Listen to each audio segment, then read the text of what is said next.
Hey YouTube, this is Tom at TM Aquatics. Hope everyone's having a great day.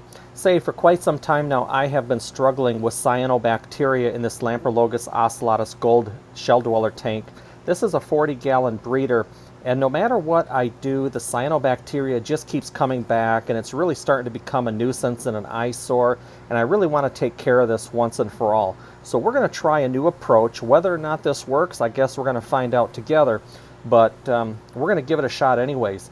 Now, some people suggest that cyanobacteria is a direct cause of low flow and poor oxygen, and I just want to point out for the record, I have 2 sponge filters, one in each corner with pretty decent airflow through each one. I have an AquaClear 50 hang-on back filter, and then I have 2 water circulation power heads down at the other end. I have one positioned real close to that sponge filter, catching those air bubbles, churning those air bubbles up even more, adding further oxygen level into the aquarium, as well as increasing the surface area. So with all of that going on, I still have cyano issues. Now, others suggest that maybe it's excess nutrients in the tank as well. And for the record, I just want to point out that I do a 40% water change on this tank every week. Sometimes it gets even more than that. It'll get maybe 2 30% water changes.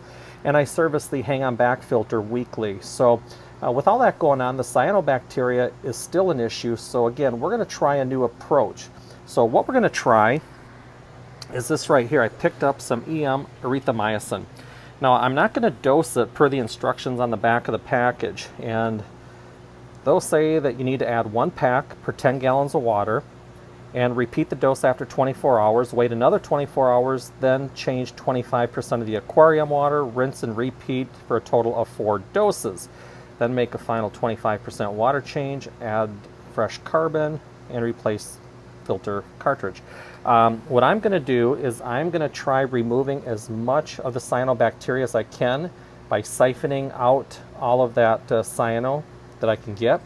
I'm going to try siphoning as much off the shells and rubbing as much off the shells as I possibly can get and remove that by hand, just to get a head start on this cyano. And then we'll do about a 30 or 40% water change, and then we're going to dose 1 packet per 10 gallons. So we're going to dose 4 packets total into this tank, and we're just going to let that stay in the tank over the next week, and we'll keep track of how it affects the cyano and whether or not 1 dose at 1 pack per 10 gallons is enough to take care of the cyanobacteria.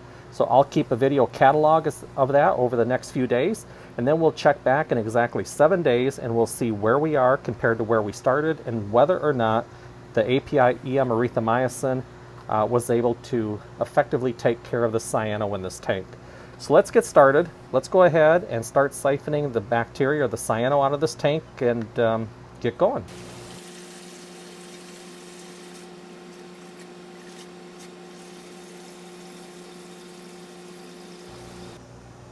Alright YouTube, so I've siphoned out most of the cyano. You can see it's a lot cleaner than it was before. Clearly I didn't get 100% of the cyano out of there. There's still a little bit in there, but I did clean the rocks up. I took out many of the shells and rubbed them as well. But again, there's still a little bit of cyano in there, a couple areas I missed, but we probably got 98% of the cyano out of this tank. So we're going to go ahead and now we are going to dose this tank. We're going to dose 1 package per 10 gallons. So we're going to add a total of 4 packages of API erythromycin.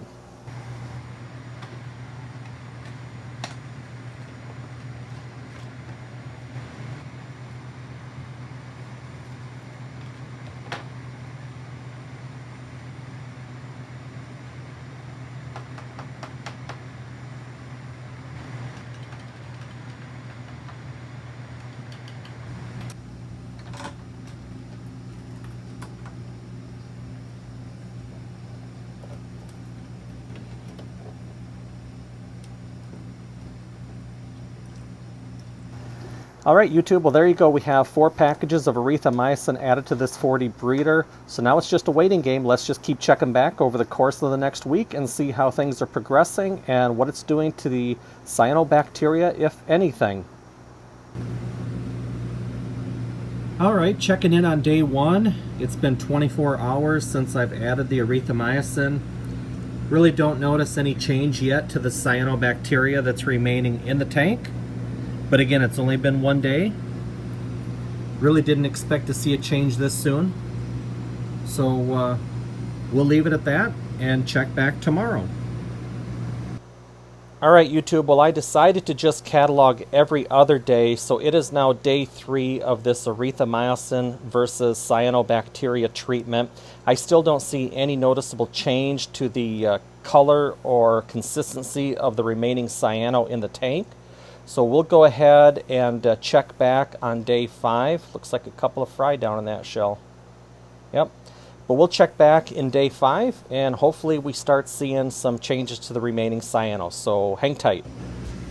Alright YouTube, well it's now day 5 and I do see some slight coloration change to the remaining cyano that was left behind in the tank.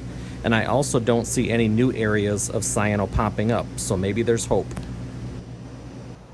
Alright YouTube, it is day 7 of the erythromycin versus the cyanobacteria treatment. And I see a big difference. The remaining cyano that was left in the tank after I started the treatment has completely changed color, texture, consistency. It's been falling off and flaking off the shells and the rocks. You can see a bunch down here on the substrate. Back over here on this rock, you can see how it's starting to flake off. Back on those shells as well.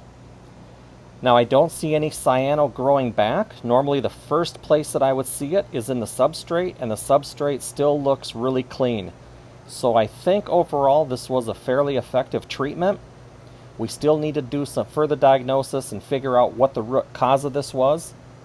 But it does appear that the erythromycin was an effective treatment against the cyanobacteria. Again, it was dosed not per the instructions on the package, but 1 packet per 10 gallons. No water changes for 7 days, and it looks like it did a pretty good job. Alright YouTube, I just got done with a big water change. I tried siphoning out and removing as much of the dead cyano as I possibly could. I clearly missed some pieces here and there. I also had to be real cautious and careful down on this end of the tank simply because I have so many fry swimming around down here. So I'll come back and hit this end of the tank at another date after those fry are removed. But the treatment seems to be extremely effective. Now whether or not the tank stays like that, I guess that's going to depend on me. I still need to identify what the root cause was of the cyanobacteria. If I don't do that, it's likely to come back.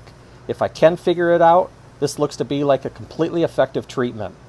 In any case, we're going to end the video right there. I appreciate everybody watching. If you haven't subscribed to my channel, I'd appreciate it if you'd consider it. Hit the like button on your way out. Post any comments or questions down below. And like always, thanks for watching. And until the next one, we'll catch you all later.